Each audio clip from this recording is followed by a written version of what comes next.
நான் இங்கிலீஷ் கத்துக்கிற ப்ராசஸ்ல கத்துக்கிட்ட ஒரு பெரிய விஷயம், நாம தொடர்ந்து இங்கிலீஷ்ல பேச ட்ரை பண்ணும்போது இங்கிலீஷ் ஃப்ளூவெண்டா வரும் வராது அப்படிங்கிறது ரெண்டாவது விஷயம்.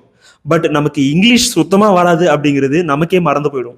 நாம தொடர்ந்து இங்கிலீஷ்ல பேச ட்ரை பண்ணிட்டே இருக்கும்போது நமக்கு இங்கிலீஷ் வராது அப்படிங்கிறது நம்மளால ரியலைஸ் பண்ணவே முடியாது.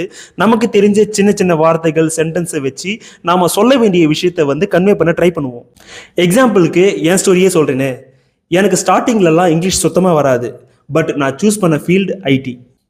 ஆரம்பத்தில் நிறைய மீட்டிங்ஸ் இன்டர்வியூஸ் அட்டன் பண்ண வேண்டியதாக இருந்தது. எல்லாமே இங்கிலீஷில் தான் இருந்தது. எனக்கு சுத்தமாக இங்கிலீஷ் வராது. பட் எனக்கு வேற ஆப்ஷனே கிடையாது. வேற வழி இல்லாமல் நான் நிறைய மீட்டிங்ஸ் இன்டர்வியூஸ் எல்லாமே அட்டன் பண்ண ஆரம்பித்தேன். ஒரு லெவலுக்கு மேலே என்ன ஆயிடுச்சுன்னா, எனக்கு இங்கிலீஷ் வராது அப்படிங்கிறதையே நான் மறந்து போயிட்டேன். எனக்கு அசைன் பண்ண எல்லா மீட்டிங்ஸையும் இன்டர்வியூஸையும் நான் அட்டன் பண்ண ஆரம்பித்தேன். ஒவ்வொரு தடவையும் நான் அந்த மீட்டிங்கை அட்டன் பண்ணி முடிச்சதுக்கு அப்புறம் தான் ரியலைஸ் பண்ணுவேன், நான் எப்படி அந்த மீட்டிங்கை அட்டன் பண்ணேன், எப்படி பேசினேன், எதுவுமே எனக்கு ஐடியாவே இருக்காது. நான் கிராமர் மிஸ்டேக்ஸ் பண்ணியிருப்பேன், எனக்கு ஒழுங்காக ப்ரொனன்சியேஷன் பண்ண வந்திருக்காது, நிறைய தப்பு பண்ணியிருப்பேன். பட் எப்படியோ நான் கன்வே பண்ண வேண்டிய விஷயத்த கரெக்டாக கன்வே பண்ணியிருப்பேன். அண்ட் ஆப்போசிட்டில் இருக்கிறவங்களும் என்ன பெருசாக ஜட்ஜ் பண்ணியிருக்க சான்ஸ் கிடையாது.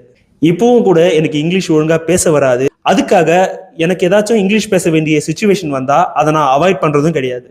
ஸோ நீங்களும் இங்கிலீஷ் கற்றுக்கணும் அப்படின்னு யோசிச்சிங்கன்னா கான்ஃபிடென்ட்டாக பேச ஸ்டார்ட் பண்ணுங்க.